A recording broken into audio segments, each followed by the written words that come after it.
Hey, salut à tous, bienvenue sur la review de l'épisode 460 de Naruto Shippuden. Alors j'ai pas pu vous faire le 459 la semaine dernière.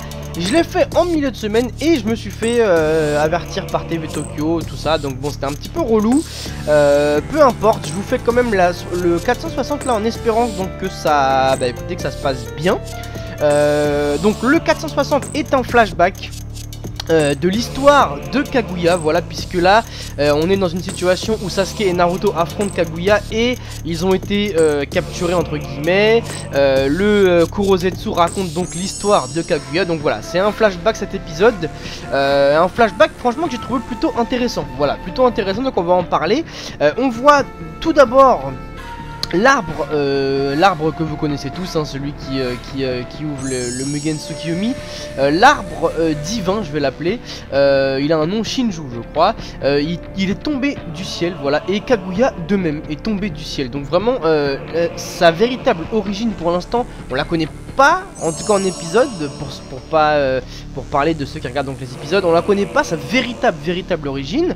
Elle est tombée du ciel, voilà, avec des pouvoirs déjà magiques à l'époque où les humains n'avaient pas de pouvoir. C'est intéressant, on voit bien dans cet épisode que les mecs ils sont encore avec des lances et des arcs, donc ils sont clairement à l'ancienne. Ils n'utilisent pas de chakra, pas de technique, etc. Mais elle a déjà des pouvoirs psychiques. Alors moi personnellement, elle me fait penser à Mewtwo. Voilà, pour ceux qui connaissent Pokémon, elle me fait penser à Mewtwo, cette meuf. Elle est déjà de la même couleur pour commencer. Et en plus elle utilise des pouvoirs psychiques, on sait pas trop comment. Voilà, donc bon, et on sait pas trop d'où elle vient non plus. Même si on sait d'où vient Mewtwo, je veux dire, c'est un petit peu elle me fait penser à Mewtwo, voilà, tout simplement. On voit deux pays qui sont en conflit, le pays donc de K et le pays de Su. Voilà, à vrai dire c'est plus le pays de Su qui est tranquille, et l'autre pays qui cherche les problèmes, voilà, pour s'agrandir. Ça a toujours été comme ça finalement dans Naruto, et même dans le monde dans lequel on vit, des gens sont toujours là pour essayer de voler ou de piller ou de voilà, de s'agrandir au gré, enfin plutôt aux dépens des autres, pardon. Ça a toujours été comme ça, donc dans Naruto c'est exactement pareil. Et Kaguya devient la femme du chef, justement, voilà, devient la femme du chef du pays. Donc ça déjà c'est plutôt intéressant, puisqu'après on va apprendre qu'elle est enceinte dans cet épisode, donc on peut sûrement en déduire que le père est donc ce mec là. C'est assez bizarre. Alors bon, on pourrait en déduire ça, puisque on les voit sortir ensemble, devenir proches et compagnie. Mais d'un autre côté, on n'a pas vu clairement qu'ils avaient une relation assez intime pour que ce soit sûr que ce soit le père des enfants. Et d'un autre côté, Kaguya est un peu space, hein, c'est un peu un extraterrestre, donc je sais pas vraiment si elle est pas capable de tomber enceinte tout seul. J'avoue, ce point est un petit peu flou. Je sais pas si on en saura plus à ce sujet-là. Quoi qu'il en soit, on voit un moment le pays ennemi donc lancer l'assaut, et Kaguya, écoutez, Kaguya, on la voit utiliser ses pouvoirs, hein, pour déglinguer tout le monde, donc ça fait un peu peur. On voit vraiment qu'elle est pas comme tout le monde, ça c'est clair et net. Et à la fin, écoutez, justement, ce qui m'a un petit peu déçu, enfin entre guillemets déçu, c'est que Tenji, donc celui qui est censé être le père des enfants, enfin le mari on va dire de Kaguya, le mec de Kaguya, décide par lâcheté franchement de la traquer, voilà, pour éviter la guerre, plutôt que de la défendre, de la soutenir et d'affronter comme il pouvait. Il a décidé, voilà, de traquer Kaguya, qui elle donc s'en va rejoindre l'arbre. Ça fait longtemps qu'elle le regarde, ça fait longtemps qu'elle regarde le ciel. Elle décide donc que c'est le moment de rejoindre l'arbre. Ça je sais pas comment on peut dire, sa nourrice, son amie, je sais pas qui c'est exactement, mais en tout cas malheureusement elle se fait tuer. Donc la prédénommée Aino, celle qui veillait sur Kaguya depuis quelques temps, elle se fait tuer devant les yeux de Kaguya. Kaguya donc, qui est traqué par l'armée, décide de manger le fruit et développe le Mugen Tsukiyomi, voilà, et puis bon on connaît la suite, hein.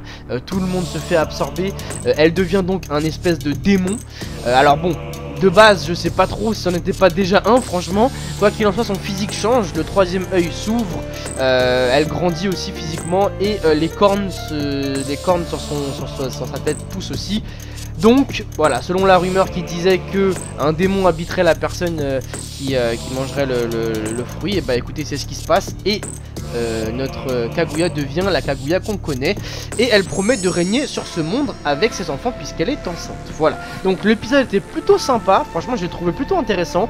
Je sais pas du coup si le mec c'est le père des enfants ou pas. Dans la preview on voit bien évidemment donc les deux fils de Kaguya.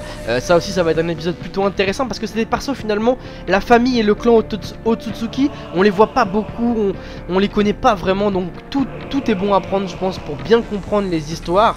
Alors on voit les deux fils dans la preview, on voit même un crapaud hein, qui va sûrement être en rapport avec le mont Sennin je suppose hein, avec le mode Sennin. On voit les deux fils donc qui sont plutôt dégueulasses physiquement.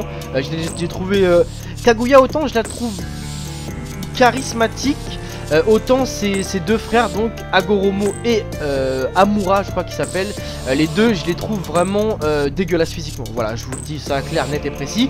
On verra donc en tout cas la semaine prochaine ce qui se passera, mais cet épisode était plutôt intéressant. Voilà, on voit Kaguya qui tombe du ciel, vraiment on sait vraiment pas quel est le comment dire enfin d'où elle vient exactement, qui sont ses parents, tout ça, on ne sait pas, voilà, on ne sait pas, donc elle est vraiment plein de mystères cette Kaguya. Et bah écoutez, je sais pas ce que vous en avez pensé, vous, est-ce que vous pensez que le mec donc c'est le père des enfants, donc le père du Rikudo Sennin ce serait, ou est-ce que vous pensez que bah elle est tombée enceinte toute seule, un petit peu comme la mère de Anakin Skywalker, voilà, je sais pas, en plus vous noterez que Skywalker ça veut dire, bah, vous savez ce que ça veut dire, en tout cas ça parle du ciel, et comme par hasard Kaguya vient du ciel aussi. Bref, à votre avis, est-ce que c'est le père ou est-ce que c'est pas le père? Laissez-moi ça dans les commentaires. Très bon épisode en tout cas, j'ai bien kiffé voir ça. Je suis pressé d'être à la semaine prochaine pour voir la suite, donc rendez-vous la semaine prochaine. Salut à tous, bon week-end, ciao.